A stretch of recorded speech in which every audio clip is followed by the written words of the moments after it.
సమాజ సేవలో ప్రతి ఒక్కరూ భాగస్వాములు కావాలని పీలేరు ప్రభుత్వ ఆసుపత్రి సూపరింటెండెంట్ చంద్రశేఖర్ అన్నారు.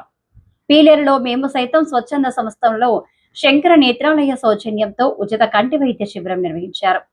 ఈ శిబిరంలో ఏవీఆర్ స్కూల్ హెచ్ఎం శోభ మాట్లాడుతూ ఉచిత వైద్య శిబిరాలు పేదలకు వరము లాంటివి అన్నారు. అనంతరం కంటి పరీక్షలు నిర్వహించి ఉచితంగా మందులు పంపిణీ చేశారు. ఈ కార్యక్రమంలో మేము సైతం స్వచ్ఛంద సంస్థ నిర్వాహకులు, వైద్య సిబ్బంది పాల్గొన్నారు.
हाँ अभी कहते ही अंदर है ही अंदर पेशेंट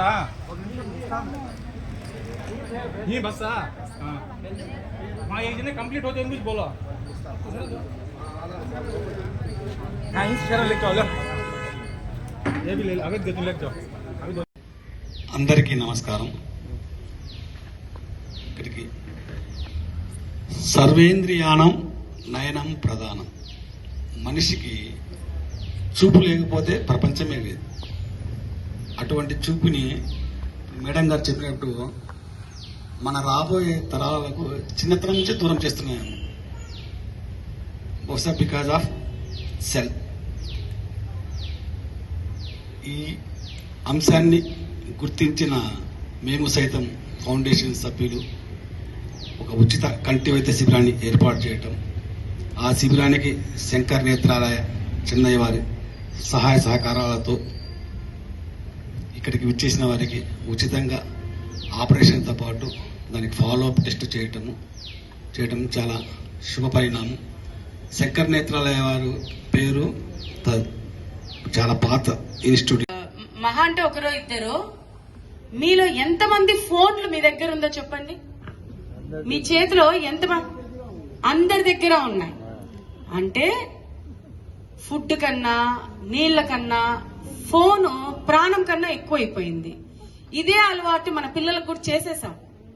ఓపెన్ గా నిజం మాట్లాడుకోవాలంటే చిన్న పిల్లలకి ఒకప్పట్లో అమ్మమ్మ వాళ్ళు కథలు చెప్పి ఆ చందమామని లైవ్ నేచర్ ని చూపించి అక్కడ కోడి చూడు, అక్కడ కుక్క చూడు అనుకుంటే ఆ లైవ్ నేచర్ ని చూపించి ఎంజాయ్ చేపించి గోరుముద్దలు పెడుతుంటే ఫోన్ ఒకటి చేతిలో పెట్టేసి అది ఏం తింటున్నారో తెలియదు, వీళ్ళు ఏం పెడుతున్నారో తెలియదు, పోతా ఉంటది.